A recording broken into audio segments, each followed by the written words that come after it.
भाईजान एक कप चाह दी। जी भाईजान नहीं देंदा यार, मेरे को चीनी ते मुक्की हुई है के करा इंज करदा इनु फिक्की चाह दे के आधा चीनी आंदी पई अब बस लारियां तेरे लो भाईजान चाय सही हो गया है। मिठा ते पाया कोनी दे विच चीनी की दे भाईजान छोटा चीनी लेन गया होनी आ जा तुसी इन्ने तक पी ला ठीक है 5 मिनट तक आ जावे फिर जरा भाई आधा घंटा हो गया अजे तक आया नहीं इन्नु 5 मिनट आरे लाना पे मैं 1 मिनट नु कॉल कर यार किथे रह गया मैं तन कदों दा भेजिया चीनी ले आ तू अजे तक आया ही नहीं है बंदा चाह पीने वास्ते खलोते है अला जल्दी आ भाई वो आंदा पे इन्ना तक तुसी चाह पियो है बस चौक ची है यार आधा घंटा हो गया अजे तक आया चल कोई गल नहीं दा मैं कर ले तू सब्र कर कितने रुपए हो गए भाईजान भाई 50 रुपया हो गया 50 रुपया हेलो भाईजान ले आओ जी हैं भाईजान नहीं तो बाबा की दे बाबा भाई जी अंदर बरा बेची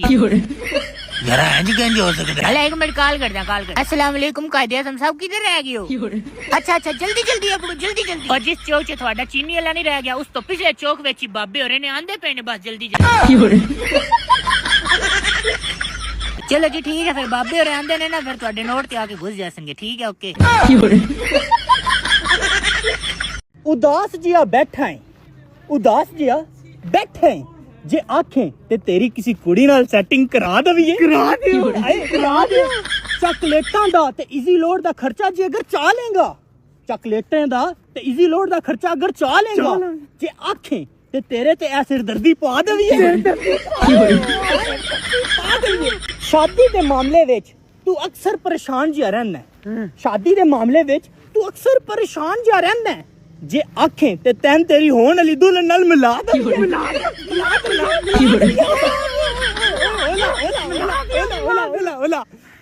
भाई जी ए काम में डाडा जिम्मेदारी दा ए काम में डाडा जिम्मेदारी दा जे आखें ते तैनू ओदा नंबर दवा दियो उस्ताद ओला कल नु पीठ स्यापा पा के मैनू नहीं दसना कल नु पेट स्यापा पा के मैनू नहीं दसना जे आखें ते तैनू तेरी होन वाली दुल्हन नाल मिला दवीए अच्छा बस मिला मैं तो नहीं हूँ इंसानों में हाँ बिल्कुल ताई अबू कह रहे इसी घर जानवर रखे हैं ना करके प्यार झूठा था तो जताया ही क्यों ऐसी लड़की को पटाया ही क्यों बंदी बन जा मैं सही गल तेन कुटना फड़ के हमें कुटना अबू घर ही हैं तू आते ला हमारी शादी में अभी हफ्ते हैं बाकी 4 हाँ उस तो बाद ओदी जिंदगी हो जाएगी बेकार अल्लाह करे तेरी किसी काले छोर नाल शादी होएगी वेखी तू जिन्ना मर्जी काला हो जाए तेरे तो ते घट ही होएगा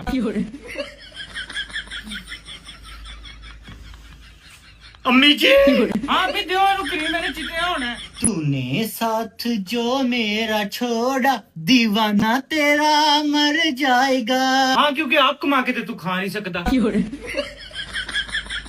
अम्मी जी हनु समझा लो नहीं तो यकीन करो जिवें तंग करती पे ना पक्के ते लटके अपनी जान दे देनी है मेहरबानी करी किधरे बाहर लटके तो साडा पक्खा ना खराब करी